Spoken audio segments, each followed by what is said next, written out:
अब सीटें बढ़ जाएंगी तो परिवार के सदस्य पकड़ के लाने पड़ेंगे। मित्रवाद में सारा देश बिक जाएगा। अभी तो और बच्चे बड़े परिवार की लिस्ट लाऊंगा तो मित्रवाद में देश बिक जाएगा पूरा। और बड़े नहीं हुए हैं, लेकिन परिवारवाद की बात बढ़ जाएंगी, सब कुछ बेटा तो मौका मिल जाएगा। ऐसा नहीं होता है। अच्छा, आज देश के अंदर मैं आपको एक चीज यार, ये बहस का स्तर नहीं हो सकता। आप बोल रहे थे, मैं बोला कुछ, गिरा रहे हो ना स्तर, इसलिए बहस ऐसी हो। अरे आप उनके बारे में मत बोलिए ना, आपने जो बनाया वो पर्सनल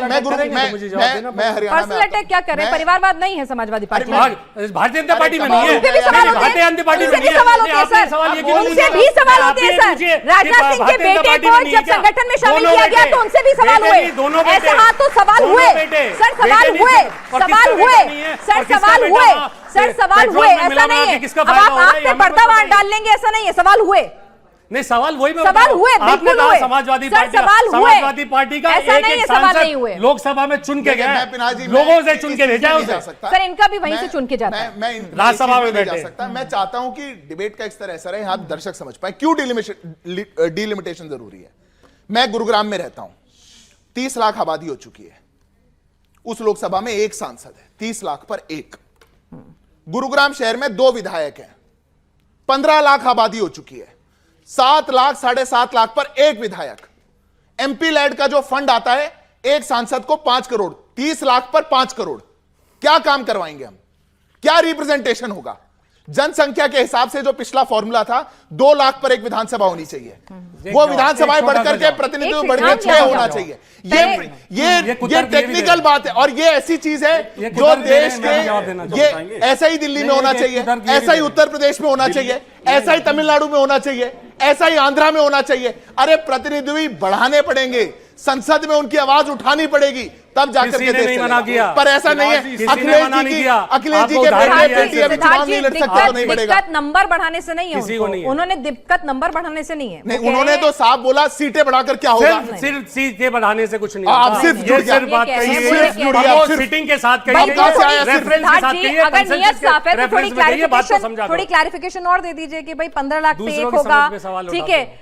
ऐसा नहीं होगा कि ये एक एरिया और ये एक एरिया, एक ऐसा होगा कि आसपास के एरिया से ही होगा, इर्रिस्पेक्टिव कि वहां कौन सी कास्ट कम्युनिटी कौन रहता है, ठीक है ना। तो ये थोड़ी क्लैरिटी चाह रहे हैं, उनके मन में संशय। देखिए पिनाक जी, मैं फिर से कहता हूं और बड़े मैं आदरपूर्वक कहता हूं, ये सरकार का काम नहीं है, ये डिलिमिटेशन कमीशन का काम है, जो संवैधानिक कमीशन है। रिटायर्ड सुप्रीम कोर्ट के जज होंगे, उस पर भी विश्वास नहीं, उसमें रिटायर्ड अधिकारी होंगे, उन पर भी विश्वास नहीं। अरे नोएडा को उठा करके फरीदाबाद में थोड़ी जोड़ दिया जाएगा, आसपास के तो इलाके होंगे। ये कैसा तर्क हुआ? नहीं नहीं, आप जो करेंगे हम तो विरोध करने के लिए विरोध करते रहेंगे, हमें किसी चीज पे विश्वास नहीं। जनता को आप पर विश्वास नहीं, आपको हम पर विश्वास नहीं, क्या करेंगे? जनता आप पर विश्वास नहीं कर रही, जनता आपको इसीलिए नहीं चुन रही क्योंकि आप देश के साथ नहीं और देश के साथ नहीं है ना। सभी लोग आए हुए हैं। श्वेता जी ठीक है, आपको बतौर देखिए आप लोग सहयोगी 2 बार से सत्ता से बाहर है, फिर भी विश्वास हो चुका है। श्वेता प्रिया जी, ऐसा विश्वास मिलता रहे। ये पार्टी जो हर चुनाव में ऐसा विश्वास है, वो 42 चुनाव हारी थी, उसके बाद पहली बार सत्ता में आई थी। 42 चुनाव, वो बात कर रहे हैं। तो आप 42 तो नहीं हारना चाहते ना, वहाँ कंपटीशन तो नहीं देना है आपको। 42 तो कैसे हारे? ये 43 हार जाएंगे। ये रिकॉर्ड तो इन्हीं के पास है, इनके पास रहेगा। रिकॉर्ड बना के अपना भूल जाते हैं। ठीक है ठीक है, याद दिलाना जरूरी है कि 2 वाले 42 श्वेता प्रिया जी को जरा जोड़ लें। श्वेता प्रिया जी, आप सहयोगी दल के साथ हैं। अब भाई ठीक है, कभी आप इस तरफ होते हैं, हालांकि ज्यादातर आप इसी तरफ रहे हैं, लेकिन ठीक है, सहयोगी दल का अलग पर्सपेक्टिव अगर मैं आपसे पूछूं कि भाई ठीक है, इनकी भी कुछ अपनी रिजर्वेशन है, एप्रीहेंशंस हैं, आपको नहीं लगता कि इस पर भी खुलकर बात होनी चाहिए? सबसे पहले तो हम ये बताना चाहते हैं, अभी सर ने भी जैसे बोला, डिलिमिटेशन कमीशन जो है ये एक इंडिपेंडेंट बॉडी है, इंडिपेंडेंट एजेंसी है, और उसमें लोकायुक्त होते हैं और जजेस होते हैं, रिटायर्ड सुप्रीम कोर्ट जजेस होते हैं। और दूसरी बात ये है, आपने इससे पहले भी देखा होगा, इलेक्शन कमीशन के ऊपर भी इन्हें भरोसा नहीं है।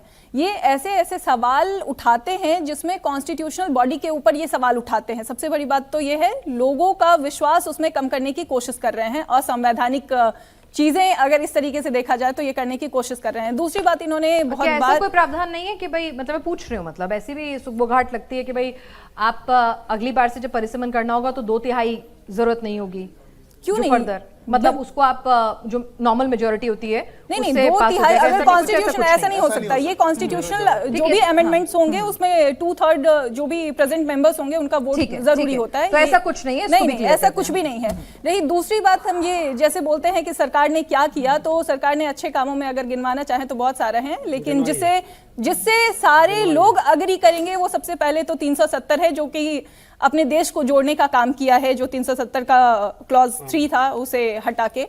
और उसके अलावा आपको नहीं लगता कि सरकार ने काम किया? हम तो आप ही से सवाल पूछना चाहते हैं। कभी किसी चीज में आप हर चीज को सवाल, ठीक है, सवाल ऑपरेशन किसके पास है?